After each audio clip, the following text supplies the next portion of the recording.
Hello, good morning, guys. So we'll continue from. I hope you guys will have a good, nice weekend. So we'll continue from where we stop. So today we start using the VS code, VS Studio Code. I expect everybody has installed it, and we have installed the extension too.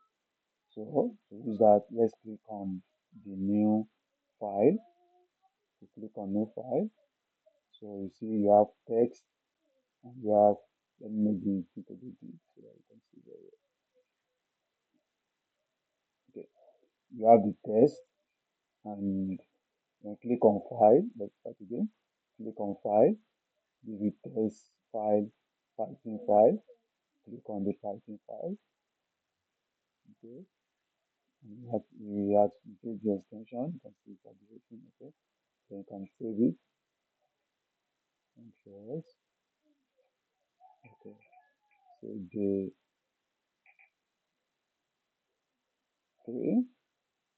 Let's see what. So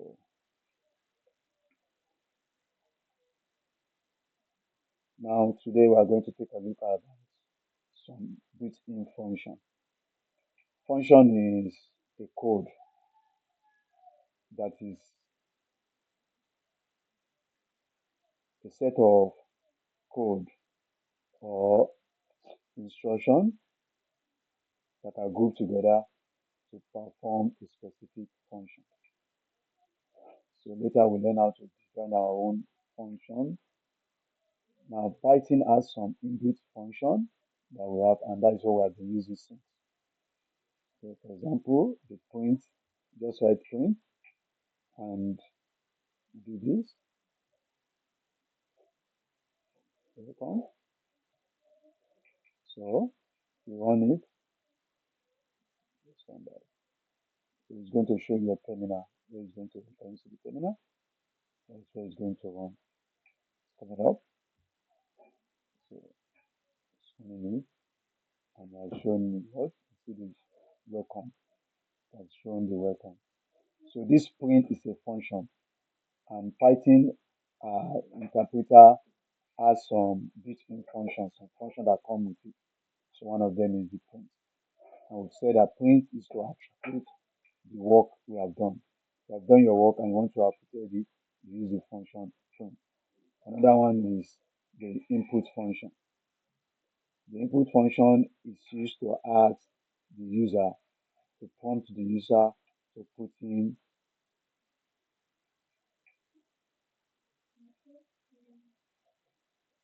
some data, to input some data from the keyboard or other input devices.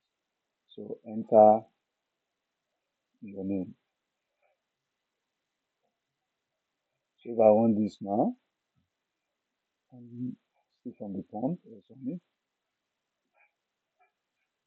So here's welcome, and it's expecting, enter your name, is expecting something. If you write now, Ade, okay. So as you can see, you have taken the input, Ade, input. Okay, you can see the name and Ade is joined together. Let me try to separate them.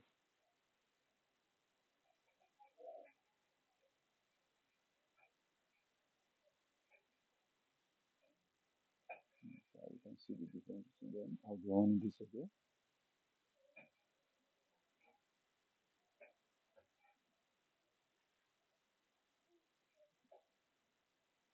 So we are Ade.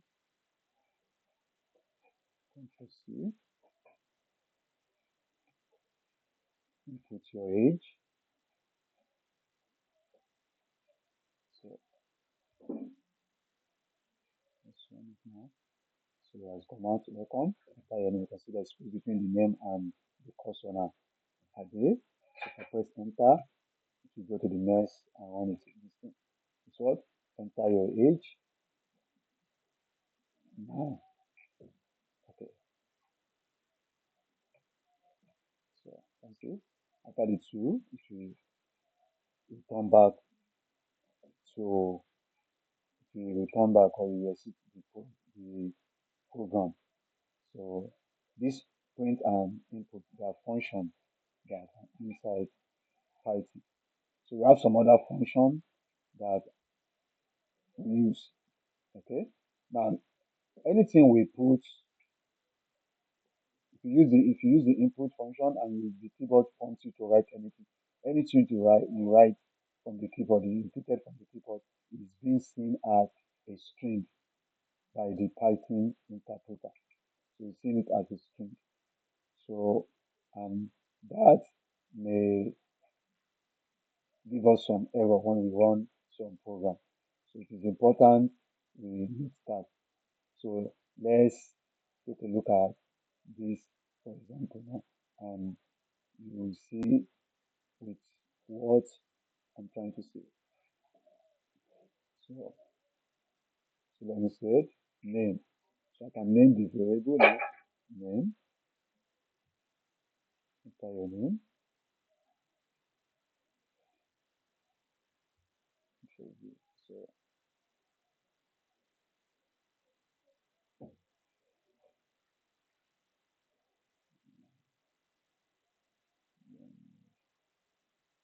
let me call this one name.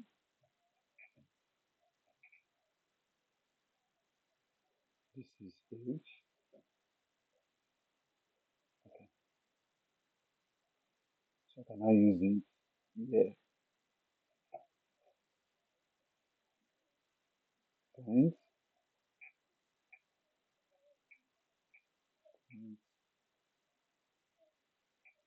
So later we learn it. We want to input the variable there, so I can put it like this. String. Okay. My quotation mark. My name is okay. So I have to that plus name plus age. Yes, old. So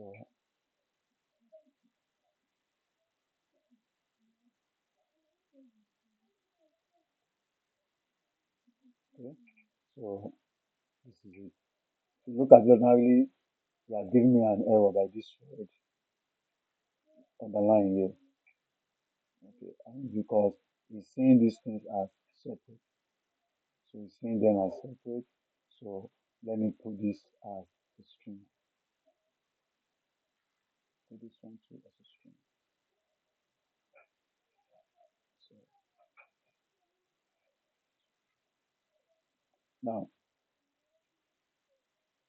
this name that is here, if I run into the program, it will come here. This age will come here.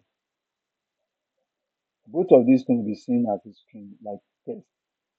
If this one brings 9 out, age now is going to give me 9.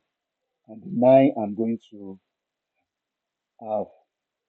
Let's demonstrate that. Print name. So let me run this.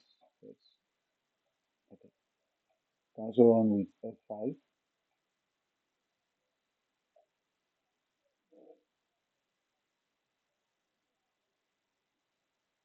F5.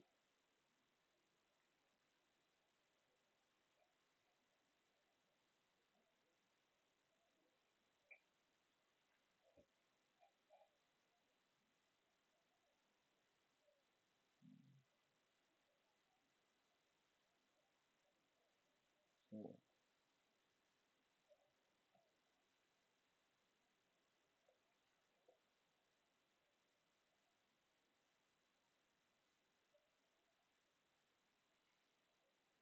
okay.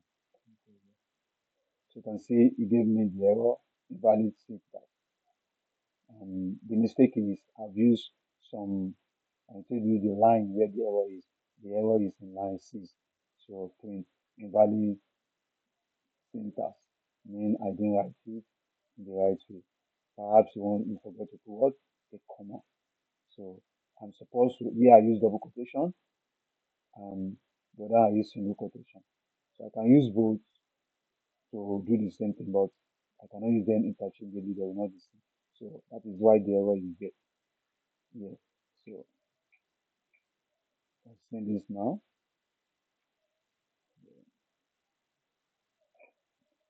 Use this. So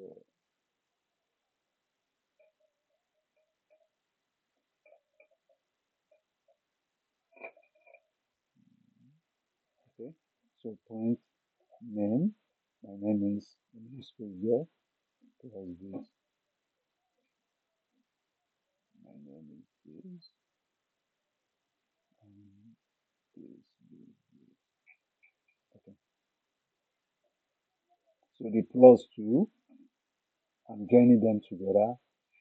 And let's see what we have. Okay. I'm saving the error. Okay.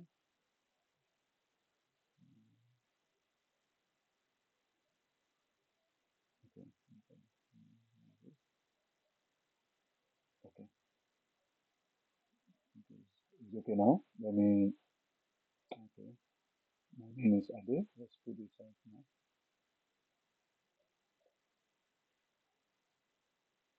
Okay. Okay.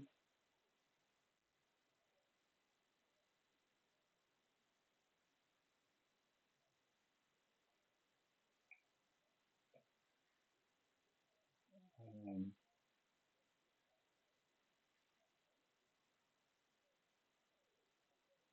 um, plus age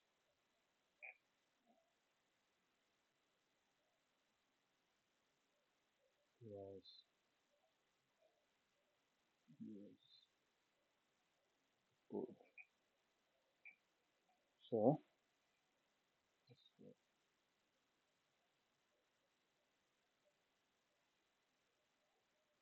second. It will not move from here until I write my name and I press enter. Ade. Yes. 9. 9 years old. So, so that is that about the point function.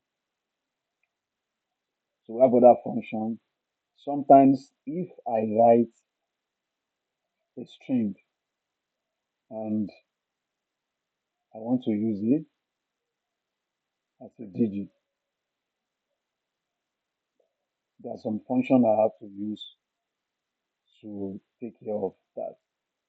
And the function there are this. So let's say